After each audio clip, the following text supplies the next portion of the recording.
didn&apos reflect on their first decade with release of new doc. When John McCauley first sat down to watch his life depicted on screen, he didn't particularly enjoy it.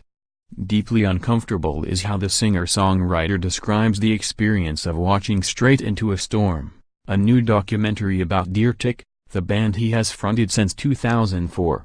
I don&apos go online and watch didn&apos YouTube videos, he says, and now I guess I believe it whenever an actor will say that they don&apos watch their own movies.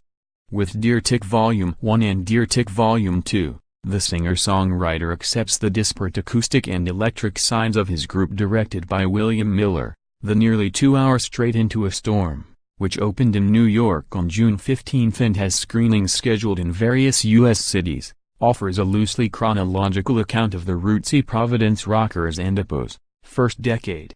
The film tackles didn&apos' various personnel changes and long history of substance abuse, weaving together archival footage and band interviews with concert footage from their series of celebratory 10th anniversary shows at New York and-apos' Brooklyn Bowl in 2014.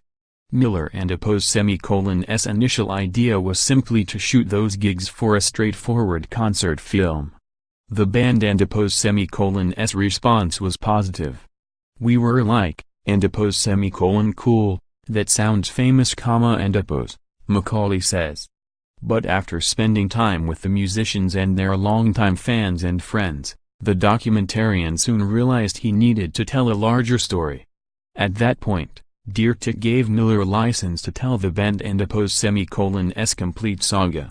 "I was like, and-apos, oh, boy, here we get ... and-apos," McCauley says of his reaction when he realized the type of film Miller aimed to make.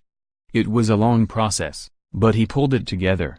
I eventually had the idea that these anniversary shows could just be an anchor, where I let the songs tell the story of 10 years of a band," says Miller. "The film ended up becoming much more linear than I originally thought it would. The story kind of just happened." Miller tracked down hours of old fan-shot footage, including film that had been shot for a previously attempted didn&apos doc. His original cut of the movie ran to 3.5 hours. For didn&apos fans, Straight Into a Storm is full of musical revelations, including the surprising inspiration behind beloved songs like 20 Miles and Smith Hill. McCauley wrote the former, "It turns out, after a very brief interaction with a girl on an early tour?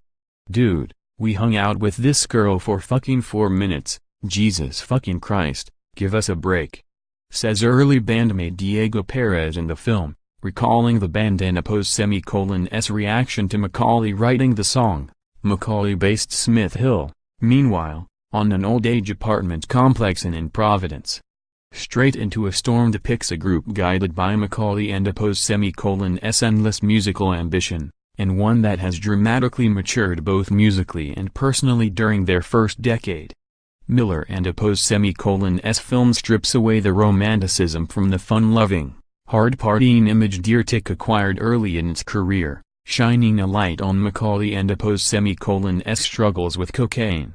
"We do all this shit without being rock stars," McCauley says of his group and-apos' partying midway through the film. "So if there ever comes a day when we are rock stars, I can and-apos even imagine the fucked up shit we and-apos re gonna do. It was just drugs, drugs, drugs, and I wasn't and-apos writing a lot," McCauley says at another point in the doc of the substance-addled sessions for 2013 and-apos negativity. But the film eventually concludes during a very different period in his life, on the eve of him becoming a first-time father with his wife, singer Vanessa Carlton, circa 2014. "I wanted to show the world that they and-apos were not just this party anthem band," says Miller. Watching the first 10 years of his band captured on film caused McCauley to reflect on the future prospects of his group, which will be touring through the rest of 2018. "It flew by, and it and-apos kind